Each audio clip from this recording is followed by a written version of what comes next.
अब यही सवाल रामायण में श्री राम को लेकर उठता है, क्या राम ने भी मांस खाया? ध्रुव राठी की ओर से कॉपीराइट स्ट्राइक मिली है, जिसकी वजह से मेरे 3 वीडियो यूट्यूब से हटा दिए गए।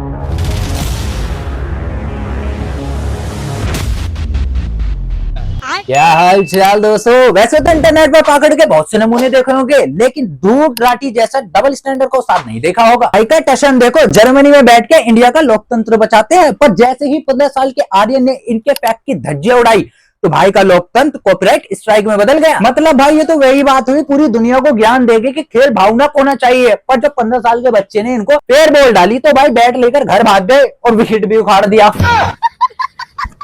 जो बंदा सुबह शाम सवाल पूछना आपका हक है का चूरन बेचता है, उसे एक बच्चे ने आईना क्या दिखाया, भाई ने उसे कॉपीराइट स्ट्राइक दिखा दिया। भाई 15 साल के बच्चे की करियर बर्बाद करने की कोशिश, ये तो पाखंडी पने की हद पार हो गई।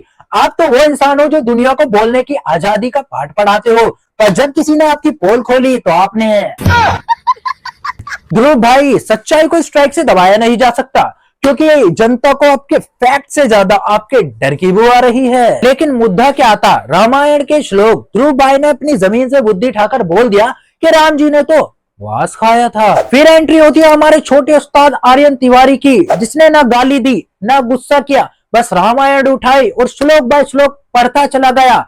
और जो लंका लगी है ना राठी जी की, जानकर चौंक जाएंगे कि मांस शब्द के संस्कृत में 2 मतलब होते हैं, एक पशु पक्षी या फिर मछली का मांस, और दूसरा मीनिंग फल का गूदा, उसे भी संस्कृत में मांस ही कहते हैं। और ये आर्यन ने साबित कर दिया, जिस शब्द को ध्रुव भाई मांस बोल रहे थे वो दरअसल फलों का गूदा, यह जड़ें थी। ध्रुव भाई क्या लगा, बच्चे को 2-4 शब्द बोलकर दबा दोगे, पर बच्चा तो संस्कृत का उस्ताद निकला। जब ध्रुव भाई को लगा कि यार ये बच्चा मेरा फैक्ट का चक्कर खराब कर देगा, तो उन्होंने वही किया तो वो दूसरे को करने के लिए मने करते हैं, कॉपीराइट स्ट्राइक। मतलब जब तक आप दूसरे को घेरे तो आजादी, और अगर कोई आपको घेरे तो कॉपीराइट स्ट्राइक।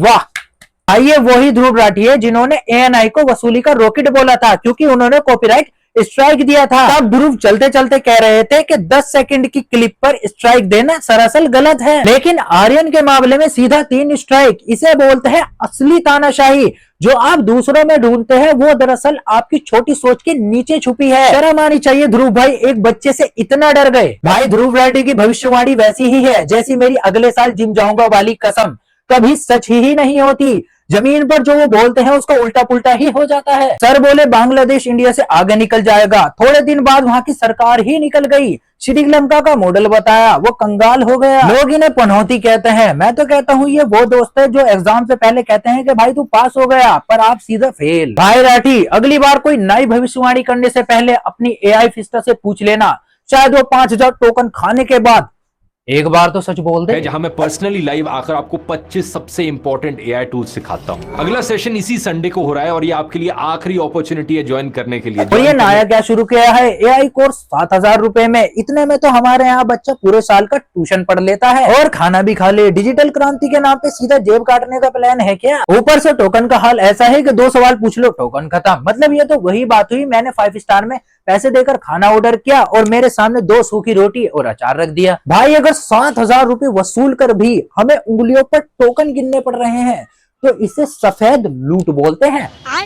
तो भाई सच यह है कि ध्रुव राठी की दुकान तब तक चलती है तब तक कोई उससे सवाल ना पूछे।